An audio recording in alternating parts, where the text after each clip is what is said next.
娘子的为人很古怪，好似庙中的观音，你呀菩萨，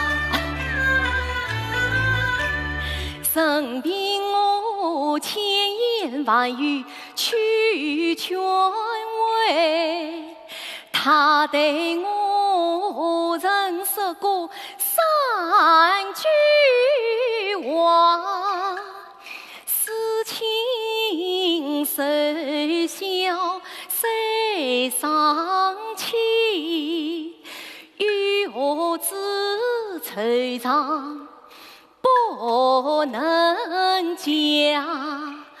难道他另外有隐情？难道我此得罪了他？